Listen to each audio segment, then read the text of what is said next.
Shorts లేనప్పుడు మీరు ఇలా ఆడుకుని ఉండేవాళ్ళ, లేదంటే ఎవరు క్యారవెన్లోకి వెళ్ళిపోతూ చెప్తున్నాం కదా ఇంతేనా సిట్టింగ్ ప్రతిరోజు 49 days? ఒక 49 days మీకు ఫెస్టివల్ యాక్చువల్గా చెప్పాలంటే. సినిమా మొత్తం అంతా సంక్రాంతి చేసుకుంటూనే ఉన్నారు. మీకు అక్కడ పర్టికులర్గా ఒక సీన్ అంటే మానిటర్లో మీరు వచ్చి చూసుకుంటూ ఉండేవాళ్ళ మీరు చేసిన తర్వాత ఏదైనా? తక్కువ. ఓకే, చేసేసి అయిపోయేది అంతే. ఇక మేము అంత డైరెక్టర్ ఉన్నారు, దిల్ రాజు గారు ఉన్నారు, కెమెరామెన్ ఉన్నారు.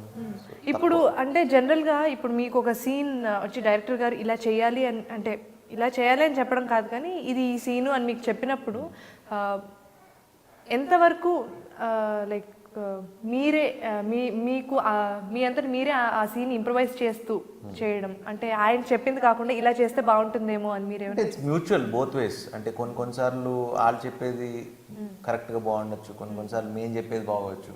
So it's mutual. వాళ్ళు చెప్పింది వినాలి లేకపోతే మేము చెప్పిందే చేయాలి అని అది ఉండదు. So director vision ultimately director yes అనే వరకు we have to do, that's our job. So ఇది బాగుంది బాగాలేదు అని కాల్ హీల్ టేక్. లేదు ఇది బెటర్మెంట్ వర్కౌట్ అవుతుందంటే that's how it will come out. అంతేగాని ఒకళ్ళు ఈ సైడ్ అని. కొన్ని సీన్స్ ఏమైనా మీకు ఆయన చెప్పింది కాకుండా ఇలా చేస్తే ఇంప్రూవైజ్ చేస్తే ఇంకా బాగుంటుందేమో అని మీరు ఏమైనా చెప్పారా ఈ సినిమాలో? అంటే పర్టికులర్గా నాకు గుర్తులేదు. Because we use to scene చదువుకునే వాళ్ళు ఎలా రియాక్ట్ అంటే ఇది పెద్ద కాంప్లికేటెడ్ స్క్రిప్ట్ ఏం కాదు. మామూలుగా మన ఇద్దరు ఎలా మాట్లాడుకుంటున్నాం ఇంట్లో, మనం తాతయ్య బామ్మ నానమ్మ కాఫీ తీసుకురావే, జనరలీ మన నానమ్మతో విల్ బి చాలా క్లోజ్గా ఉంటాం కదా, తీసుకురావే కాఫీ పెట్టవే.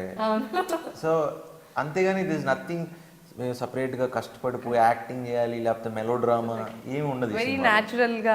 మన ఇళ్లలో ఎలా జరుగుతుంది బాబాయ్ పిన్ని అత్త అలానే ఉంటుంది తప్పితే జనరల్గా ఉంటుంది తప్పితే సపరేట్గా మనకి అంత కష్టపడాల్సిన అవసరం ఏం రాలేదు. అండ్ ఈ స్క్రిప్ట్ గురించి మీకు ఫస్ట్ దిల్ రాజు గారు కదా మీకు ఒకసారి ఇలా డైరెక్టర్ని పంపిస్తాను ఇది విని అని చెప్పి, సో మీకు దిల్ రాజు గారితో ఉండే అసోసియేషన్ ఎలాంటిది? ఎప్పటి నుండి? నాకు ఆల్మోస్ట్ రాజు గారితో 13 years నేను ఇండస్ట్రీకి రాకముందు నుంచి పరిచయం. ఫస్ట్ ఇదివరకు అంటే ఫస్ట్ నేను ఫోటోలు పట్టుకుని నాకు సినిమా ఛాన్స్ ఇవ్వండి అంతకుముందు నుంచి తెలుసు అనమాట. సో ఫస్ట్ అప్పుడెప్పుడో నా సినిమాలో రాకముందు. So when I know him, ఆయన పర్సనల్గా తేజ ఆఫీస్కి ఆయన కార్లో కూర్చోబెట్టుకుని ఇతను హీరో అవుతాడు, ఇతను సెట్ అవుతాడేమో సినిమా కానీ జై సినిమాకు దేనికో తీసుకెళ్ళారు. వర్కౌట్ అవ్వాల అంటే డింట్ వర్కౌట్. దాని తర్వాత మధ్యలో 2-3 సినిమాలు ఆయన పంపించారు. నాకు కొంచెం నేను అంటే చేయలేదు అంటే వద్దనుకోలేదు. బట్ ఏదోటి 13 years పట్టింది ఇప్పటికి ఆయనతో సినిమా చేయడానికి. యా అంటే మా ఇద్దరం కలిసి చేసుకోవడానికి 13 years.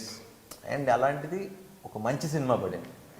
ఇంత అంటే దిల్ రాజు సినిమాలో ఎన్నోన్నా చేయొచ్చు కానీ ఒక కొన్ని సినిమాలు ఉంటాయి, బొమ్మరిల్లు లేకపోతే కొత్త బంగారు లోకం, సీతమ్మ వాకిట్లో. ఐ థింక్ అలాంటి సినిమాల్లో ఇది శతమానం భవతి కూడా I think it's a very great film for me.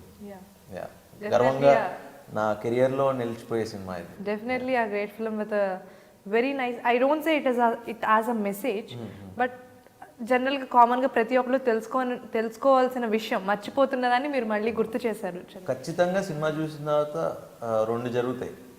Shatamanam Bhavati అనే సినిమాని మర్చిపోరు. ఇంకోటి ఫోన్ సినిమా అయిపోగానే పేరెంట్స్కి ఒక కాల్ అయినా చేస్తారు, లేకపోతే వెంటనే బయలుదేరి పేరెంట్స్ దగ్గరగానే వెళ్తారు. ఇదైతే జరుగుతుంది.